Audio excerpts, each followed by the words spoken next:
그 1km에서 저는 사람이 아닌 무언가를 봤습니다.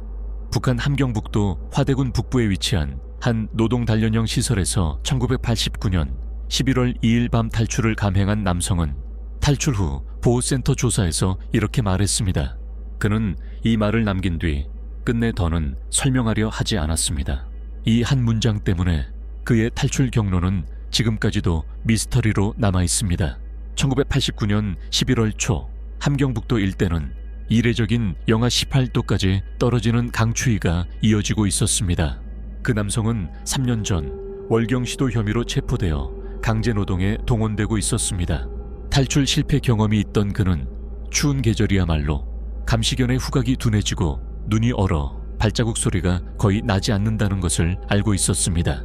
그는 몇 달 전부터 도면 종이에 직접 탈출 지도를 그리면서 기회를 기다리고 있었습니다.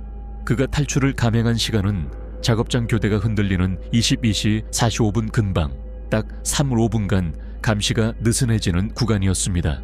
담장을 넘는 순간 그는 뒤도 돌아보지 않고 북동쪽 능선으로 뛰었습니다. 이 능선은 공식 군사 지형대는 매우 얕게 표시된 지역이며 정규 초소가 아닌 유동 감시조가 움직이는 구간이라는 소문이 있던 곳입니다. 초소는 지도에 찍힐 수 있지만 이동 순찰팀은 표기되지 않기에 사람들이 그림자 구간이라고 부르곤 했습니다. 그가 도망치며 손에 쥐고 있던 탈출 지도는 총 6.8km 구간을 표시한 것이었습니다. 수용소 담장 뒤편에서 시작해 북동쪽 능선을 지나 작은 가을을 건너 두만강 남쪽 임수동까지 이어지는 경로였죠. 그런데 이 지도에는 이상한 점이 하나 있었습니다.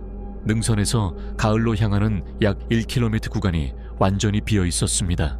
선도 없고 설명도 없고 방향조차 표기되지 않은 구역.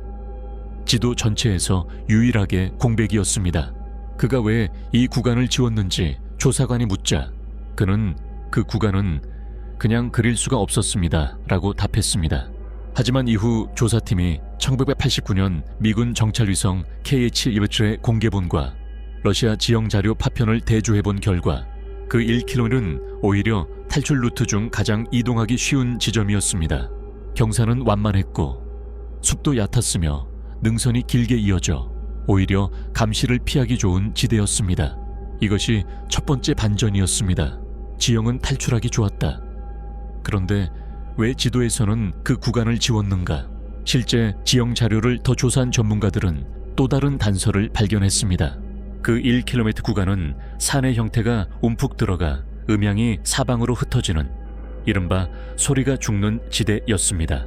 초소 스피커 소리도 경비견 짖음도 심지어 바람 소리조차 잘 전달되지 않는 특수한 지형. 그는 조서에서 그 구간에서 아무 소리도 들리지 않았다고 말했습니다. 당시 상황을 고려하면 얼핏 설명이 맞는 듯 보였지만 그가 묘사한 완전한 침묵은 전문가들조차 고개를 갸우뚱하게 만들었습니다. 더 놀라운 점은 수용소 경비 기록입니다. 1989년 11월 2일 밤 11시 01분, 즉 탈출 후 약 14분 뒤 경비팀은 그의 이탈을 감지하고 추적을 시작했습니다.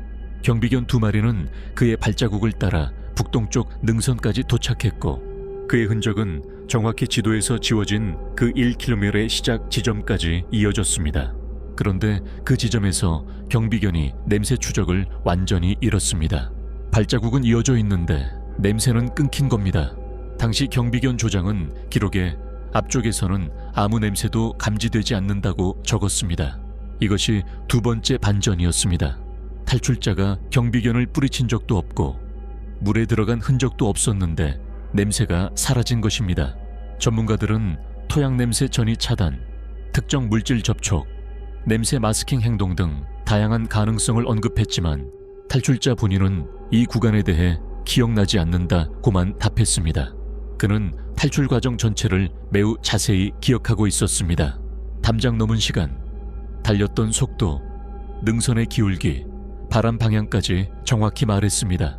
그런데 이상하게도 그 1km만은 기억할 수 없다고 했습니다.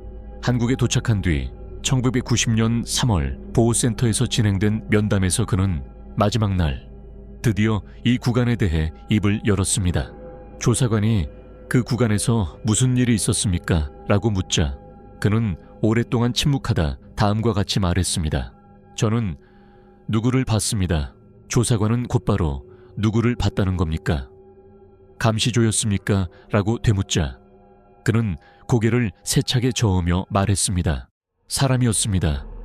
하지만 사람이 아니었습니다. 조사관이 어떤 의미입니까? 라고 다시 물었습니다. 그는 마지막으로 이렇게 말했습니다. 그 사람은 소리가 없었습니다.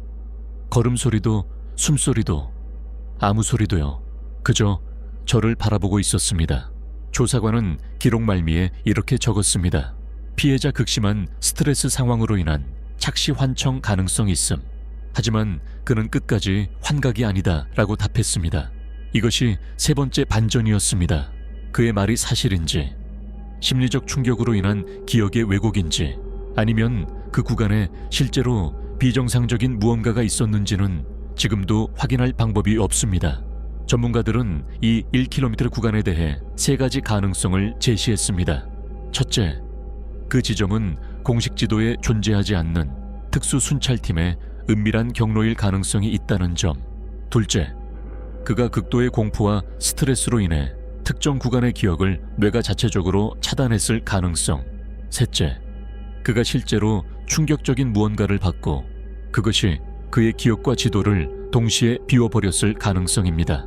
그는 한국에서의 마지막 인터뷰에서 이렇게 말했습니다. 지도는 완성본이 아닙니다. 지도에서 지워진 1km, 기억에서도 지워진 1km, 냄새가 끊기고 소리가 죽고 누군가가 서 있었다는 그 거리, 그 1km는 지금도 그의 기억과 지도 위에서 여전히 사라진 상태로 남아 있습니다.